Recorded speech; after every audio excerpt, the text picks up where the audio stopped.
సంవత్సరాల తరబడి ఎన్ని మందులు వాడినా మీ మోకాల నొప్పులు తగ్గట్లేదా? ప్రాణ పెయిన్ క్లినిక్ లో అత్యాధునిక చికిత్స. నారాజు క్లారిటీ అంటే అర్థం ఏంటంటే కాన్ఫిడెన్స్ అని. మనకు ఎప్పుడైనా కాన్ఫిడెన్స్ లేకపోవడానికి కారణం క్లారిటీ లేకపోవడమే. అసలు లైఫ్లో మనకు తెలియదు కానీ ప్రతి క్షణం మనం క్లారిటీ కోసమే సెర్చ్ చేస్తుంటాం. ఒక నిర్ణయం తీసుకోవాలన్నా, ఒక ఆలోచన చేయాలన్నా ఆలోచనలో స్పష్టత ఉందా లేదా అని ఆలోచిస్తాం. ఎదుటి వాళ్ళతో మాట్లాడుతుంటే మాటలో స్పష్టత ఉందా లేదా చూస్తాం. ఎదుటి వాళ్ళు మాట్లాడుతుంటే మనం వింటున్నప్పుడు అవతల వాళ్ళ స్పష్టతను చూస్తాం. సో క్లారిటీ లైఫ్లో చాలా అవసరం. లేని వాళ్ళకి ఏముంటుంది? కన్ఫ్యూజన్ ఉంటుంది. క్లారిటీ లేకపోతే ఉన్నది కన్ఫ్యూజనే. కన్ఫ్యూజన్లో మీరు తీసుకునే నిర్ణయాలు కానీ, కన్ఫ్యూజన్లో మీరు చేసే ఆలోచనలు కానీ, కన్ఫ్యూజన్లో మీరు గడిపే జీవితం కానీ మీరు అనుకున్నట్టు సాగదు. అందుకే చాలాసార్లు నా జీవితం నేను అనుకున్నట్టుగా సాగట్లేదు అని అంటే అర్థం ఏంటంటే మనకెంత క్లారిటీ ఉంది అన్నది ప్రశ్నించుకోవాలి. అవును, చాలామందికి ఈ స్పష్టత లేకపోవడం వల్లే జీవితం అంతా సెర్చ్ చేసేవాళ్ళు ఉన్నారు. నాకు ఆ క్లారిటీ రాలేదు అని. అది జీవితం మీద పర్పస్ కావచ్చు, తను చదివే చదువు విషయంలో కావచ్చు, లైఫ్లో తను ఏ నిర్ణయాలు తీసుకున్నా సరే ఆ స్పష్టత కోసం ఎప్పుడు ప్రయత్నిస్తూనే ఉంటాం మనం. ఈ స్పష్టత తీసుకురావడం కోసం రకరకాలైన జ్ఞానాన్ని మనం పొందడానికి ట్రై చేస్తాం. స్పష్టత లేనిదే ఏ పని చేసినా సరే మనం మనస్ఫూర్తిగా చేయం. అంతేకాదు మనం ఎవరితో ఈసారి పని చేయించుకున్నా సరే వాళ్ళలో స్పష్టత లేకపోతే మీకు వెంటనే అర్థమైపోతుంటుంది. క్లారిటీ లేని వ్యక్తి లైఫ్లో ఒక పని చేసినా, ఒక కమ్యూనికేట్ చేసినా, లేదా ఒక నిర్ణయం తీసుకున్నా సరే దాని ఫలితాలు చాలామంది అనుభవించాల్సి వస్తుంది. True sir. అదే ఇది ఎప్పుడూ ఏ స్టేజ్లో అయినా ఉండనే ఉంటుంది. అంతేకాదు కొంతకాలం గడిచిన తర్వాత, కొంత వయసు దాటిన తర్వాత మనం గతంలో విషయాలపై పశ్చాత్తాపపడే విషయాలు ఏమైనా ఉంటే, అబ్బా నేను తీసుకున్న నిర్ణయం అప్పుడంటే క్లారిటీ లేదయ్యా, ఆ స్పష్టత లేక నేను ఆ పని చేయాల్సి వచ్చింది, ఆ నిర్ణయం తీసుకోవాల్సి వచ్చింది, ఆ తప్పు చేయాల్సి వచ్చింది అని చెప్పుకుంటుంటాం. కాబట్టి ఈ క్లారిటీ తీసుకురావడం అనేది లైఫ్లో చాలా ముఖ్యం. లైఫ్లో ఈ క్లారిటీ తీసుకురావడం కోసం ఫస్ట్ ఏం చేయాలంటే, ఈ క్లారిటీ ఎందుకు ఉండదంటే క్లట్టర్ ఉంటుంది మైండ్లో.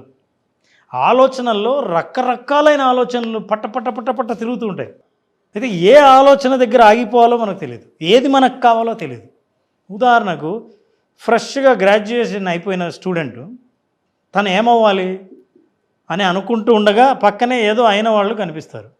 బిజినెస్సా, జాబా? జాబులో నేను ఇష్టపడిందా లేకపోతే అందరూ చేస్తున్నదా? బాగా డిమాండ్ ఉన్నదా లేకపోతే నేను ఇష్టంగా ఉండి నాకు కొన్ని స్కిల్స్ ఉన్నాయని అనుకొని ఆ స్కిల్ మీద వర్క్ చేయాలా? తెలీదు. అసలు ఈ ప్రపంచం ఒక్కొక్కరు ఒక్కో దారిలో వెళ్తూ ఉంటారు. ఓ వ్యక్తి బస్సు ఎక్కాడంట. అతని పేరు సుబ్రావ్, మన క్యారెక్టర్. సో బస్సు ఎక్కుతూనే కండక్టర్ వచ్చాడు. బాబు టికెట్ అన్నాడు. ఈ బస్సు ఎక్కడ పోతుందండి అన్నాడు. బస్సు ఎక్కడ పోతుంది కాదు, నువ్వు ఎక్కడికి పోవాలి చెప్పు అన్నా. అది కాదండి, బస్సు ఎక్కడ పోతుంది చెప్పండి. నేను బస్సు ఎక్కడికైనా పోతుందేమో, ముందు నువ్వు ఎక్కడికి పోవాలో చెప్పు అన్నా. సార్ నాకు ఎక్కడికి పోవాలో నాకు తెలియదండి, అందుకే అడిగాను బస్సు ఎక్కడ పోతుందో అని.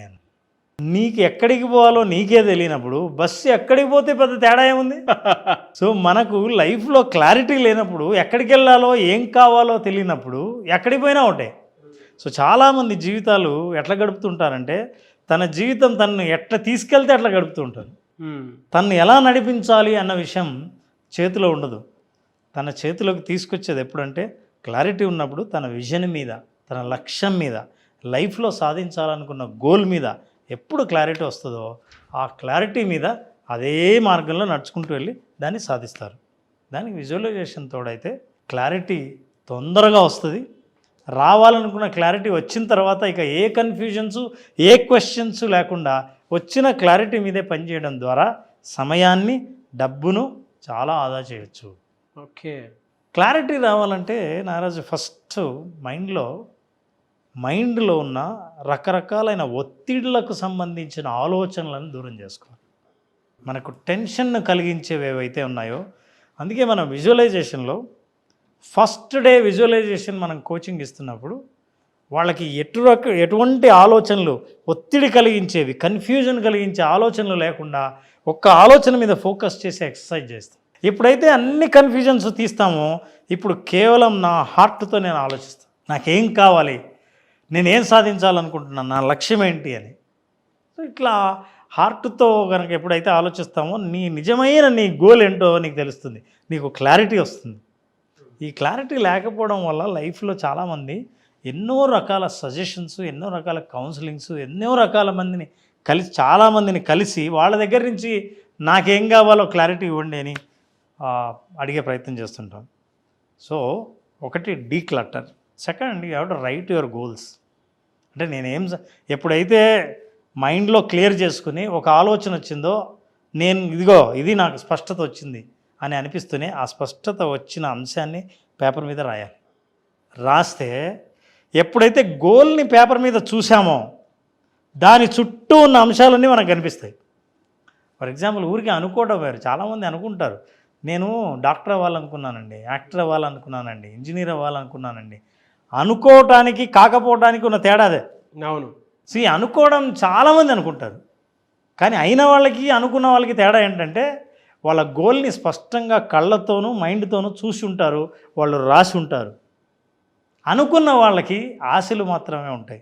ఉదాహరణకి మనిషి స్పష్టత కోసం నానా బాధలు పడుతుంటాడు, కానీ ఒక ఇమేజ్ ఏదైతే ఉందో, ఒక విజువల్ ఏదైతే ఉందో అది అద్భుతంగా మనిషి క్లారిటీని తీసుకొస్తుంది.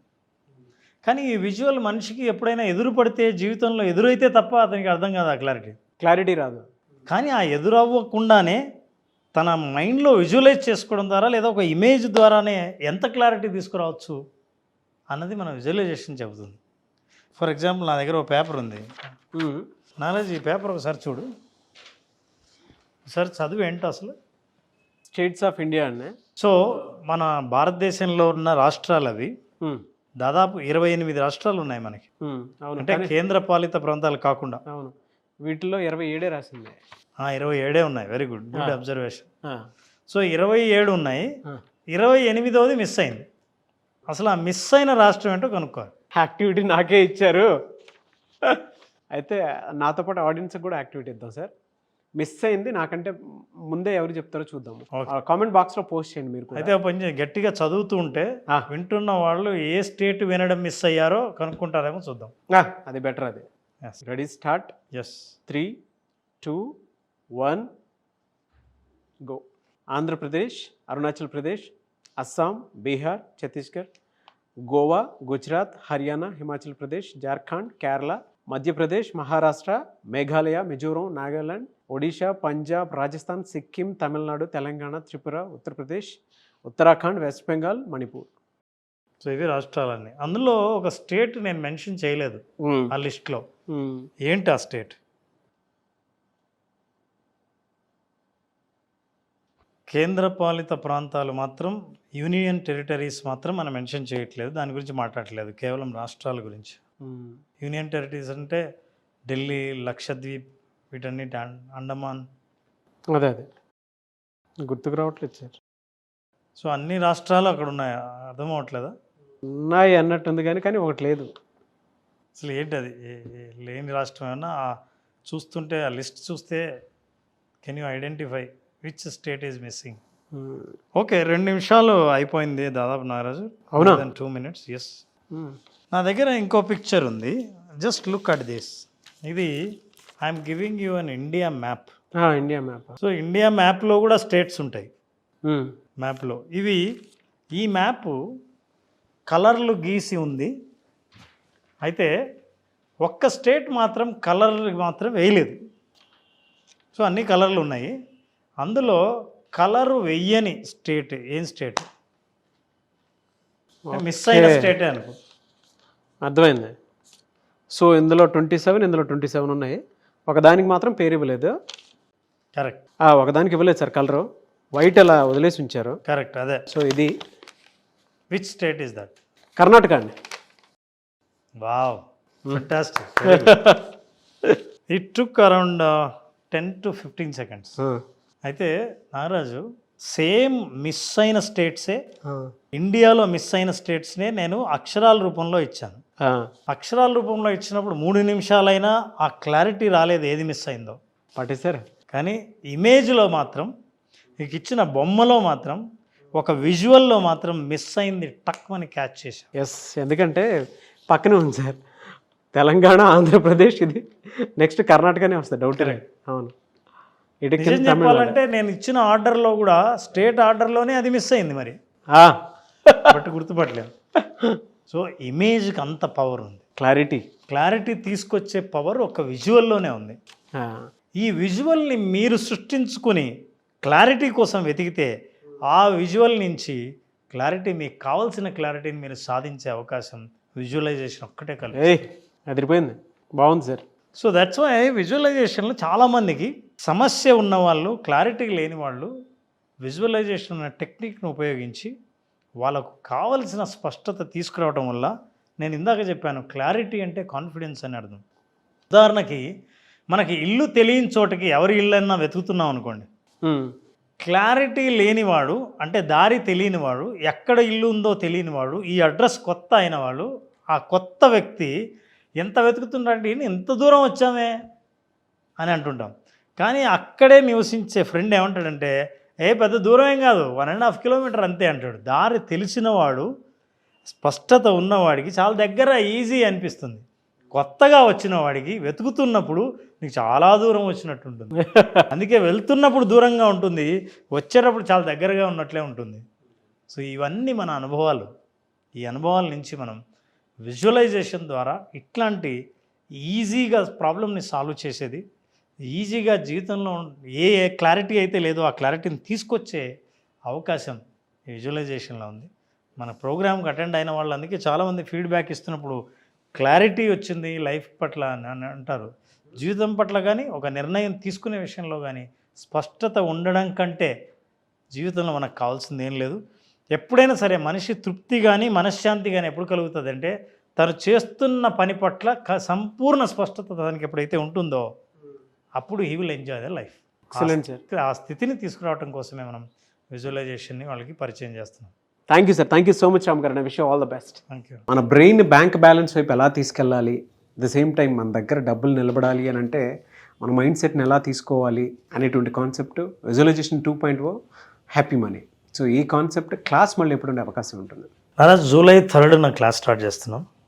ఈ 5 days సెషన్లో మనీకి హ్యాపీనెస్కున్న సంబంధం, అసలు మనీకి మనకున్న సంబంధం, మనకున్న భావోద్వేగాలు మనీ పట్ల ఏంటి, అసలు ఈ భావోద్వేగాలకి మన దగ్గర మనీ ఉండడానికి లేకపోవడానికి సంబంధం ఏంటి విషయాలు తెలుసుకోవాలన్నా, అసలు జీవితంలో మనీ ఉండాలనుకోవడానికి కూడా కారణం ఏంటంటే సంతోషంగా ఉండాలనుకోవడం.